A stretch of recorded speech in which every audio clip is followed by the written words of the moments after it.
What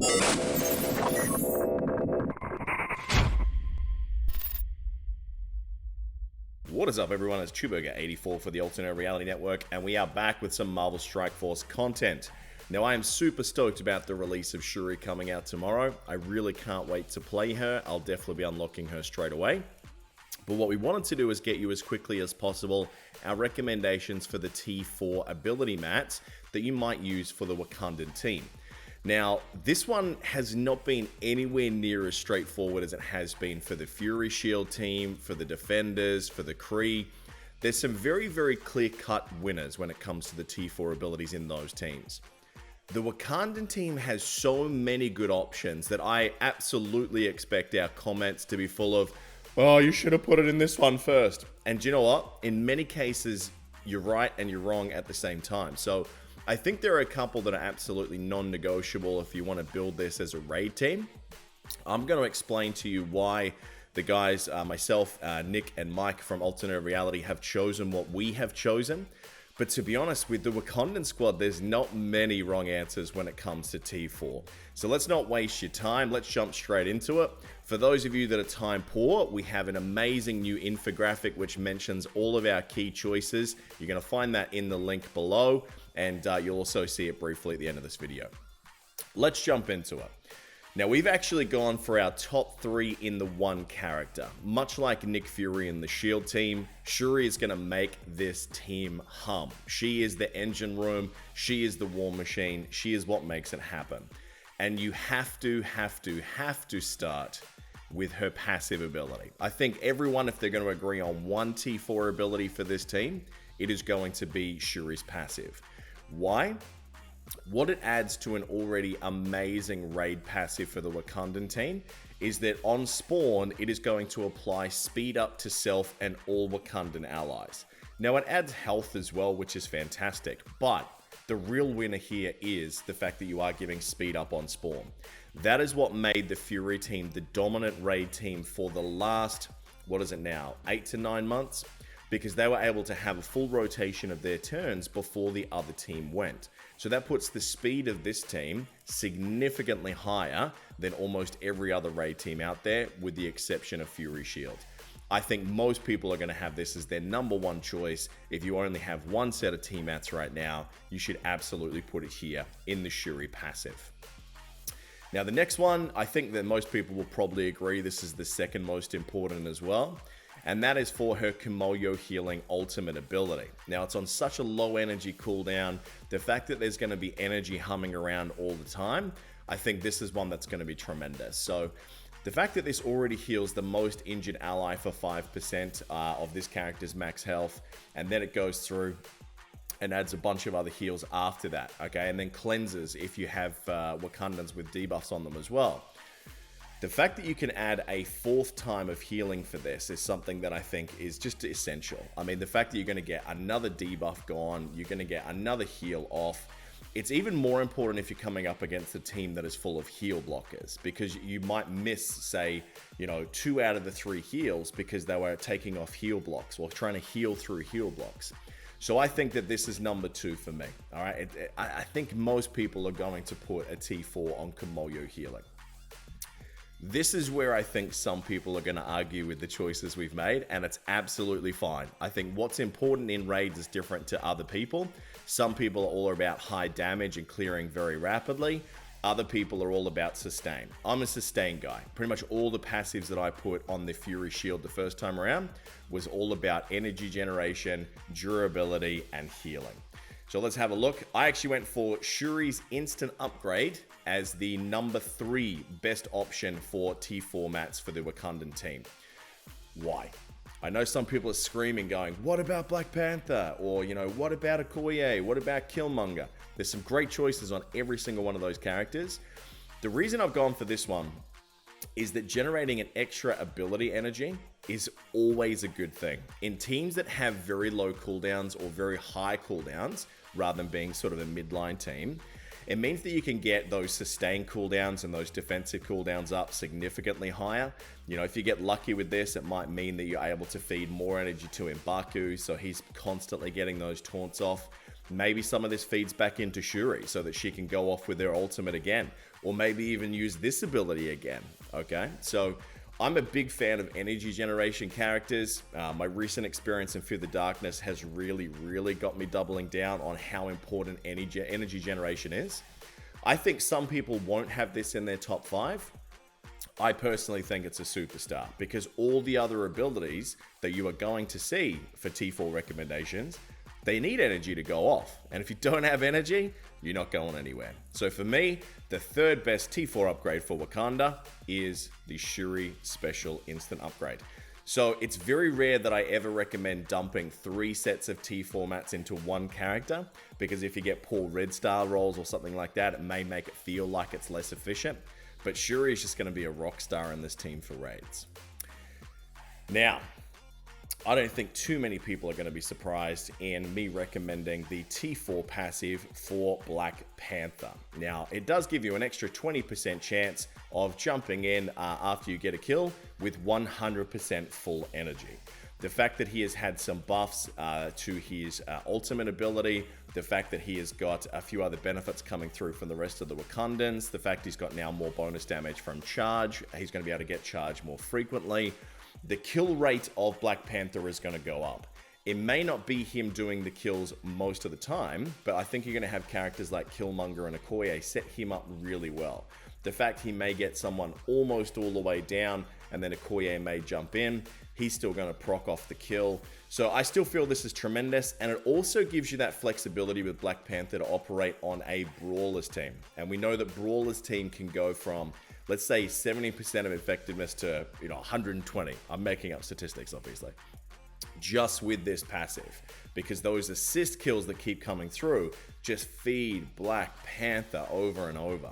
So I've been a fan of this T4 for a very long time. I think it's more useful now than ever because of the buffs that he's gotten through the rest of the Wakandan team. So for me, it's the number 4 choice. Now this one is going to be controversial. This is where the sustain guys and the damage guys peel away. I'm a sustain guy, so for me, I think that the number 5 spot of the must-haves goes to Ancestral Might for M'Baku. Now, the extra 5% healing that you get on defense up, that's okay. I mean, if you have high red stars, it's actually quite good, but it's okay. The real thing here is that when he is charged, that he's going to block an additional 25% of incoming damage. This team does not have a revive. All right, you could slot Minerva in. It kind of feels wasteful because you can run multiple raid teams rather than constantly try and use Minerva consistently. And Shuri is just such an animal when it comes to healing that you do not want your tank to die. Now, because M'Baku has a 3-turn taunt, it's going to be up a lot. With that energy feed flying around from Shuri, it may be every other turn.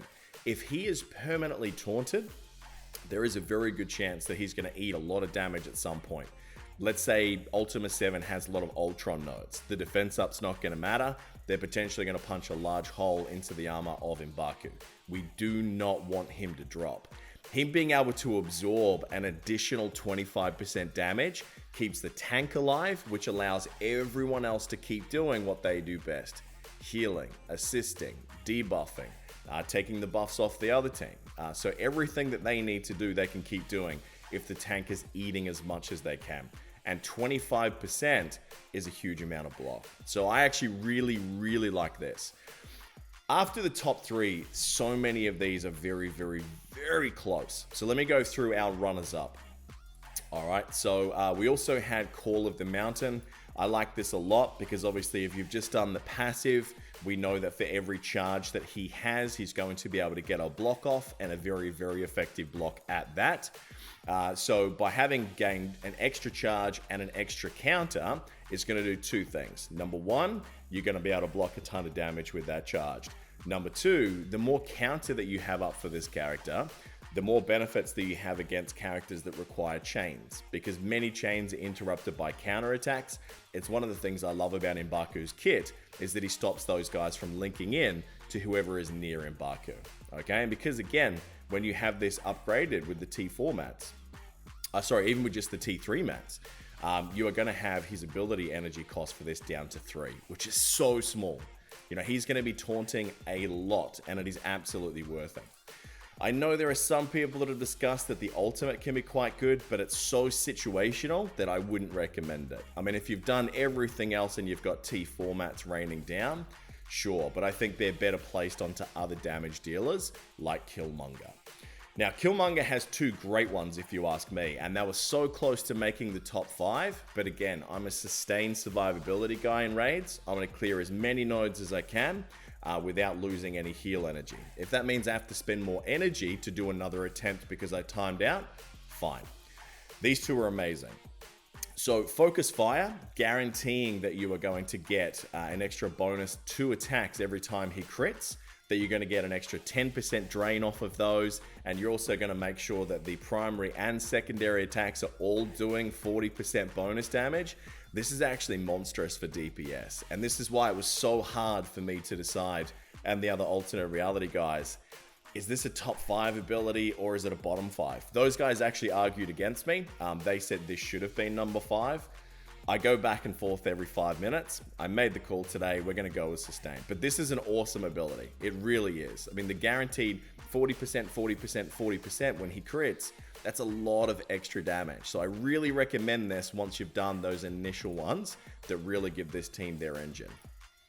Now, his passive is awesome as well. So by going into that Shuri special ability upgraded, you've got extra energy flying around. Extra energy means that she's going to be able to take more turns doing her defense up ability.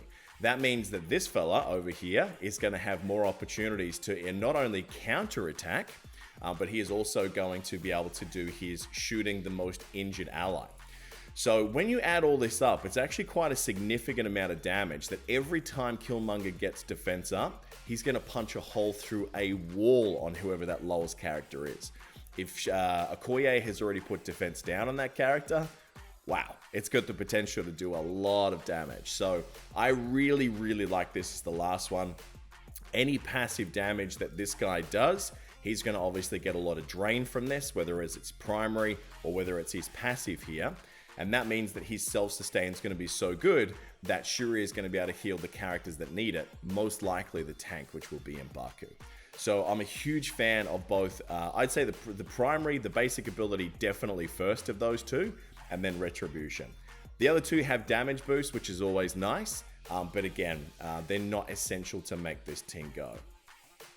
For Okoye, there's a couple of different options that you can go with here.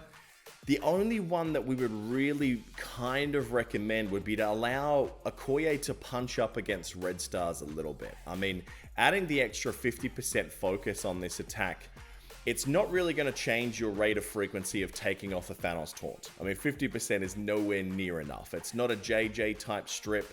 It's not a shield archer, a hand archer type strip. It's good, but it's not great. 50% extra focus is kind of like punching up to around a 5 red stars from 0, all right, which is not too shabby at all. That means that those characters that are being given in Arena or Alliance War, not that you're going to be using Wakanda much there, but in raids where they have those extra red stars, it just means you're going to strip off a few more. Would I make this my top 8? Probably not. I don't think it's that good. I think it's good, but I don't think it's that good. I'd probably do a damage one over this, to be honest. But because she is assisting so much, if you're coming up against, let's say, an Ultron team, or coming up against a Juggernaut, or coming up against a Groot squad, where they do have so many buffs, or even a Luke Cage tank, it can mean that you can strip off those abilities much faster. So this is probably the only one that I would do for Okoye at the moment. Again, there are some others in there that are okay, but I'd skip most of those for now. So what we're going to do is we're going to post up the infographic, not only in our Discord channel, which I'll link below. We'll have a direct download link in the description. I've already posted on the community channel. What do you think? Did we get it right? Did we get it wrong? This one is a lot harder to say definitively, this is the best 5. You know, we go back and forth on number 4, number 5, through to number 7 consistently. And I think there are so many great T4s on this team. You could keep investing for weeks of raid season orange mats and still gain very significant benefits from this team. But I think those top 5, I honestly believe for a raid sustain team, which is what you want these guys to be, I personally feel that that's the best choice. Let us know in the comments below what you thought. If you like what you saw today, hit the subscribe, hit the bell, all the alerts. Make sure you check out the Strikeforce Masters Launch podcast, available every Tuesday. Make sure you keep an eye out for the middle of May this year. We're going to have the AlterNerdReality website live and running, where we're going to put all of our content together. And other than that, we'll see you next time. Cheers.